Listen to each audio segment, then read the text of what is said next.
Mwaramutse neza abandi mwiriwe aho abantu bose baherereye ku migabane y'isi tubahaye kaze. Hanyuma ndabizi ko benshi batuzi abandi ntibatuzi. Ku mazina yaje nitwa Mandela Patrick, abantu benshi bazi ku kazina ka Minyati. Hano ndi kumwe n'umufasha ariwe madame wanje, reka nawe abibwire. Sawa murakoze, nanje amazina banyita Nyabizunga Jeannette, ndi kumwe n'umutware.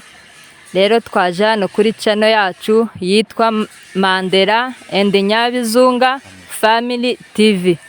Turasaba kugira ngo mudukorere subscribe, share and like, ndetse mukore na sabone abatumva subscribe nkuko muzodukurikira abatandukanye. Murakoze.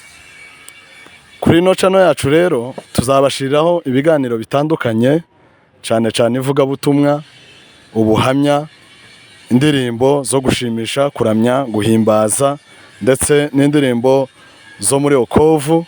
Hanyuma ico tubasaba no kudushigikira, kuduheza subscribe na comment na share. Hanyuma rero kubatabizi mu Congereza ni sabone.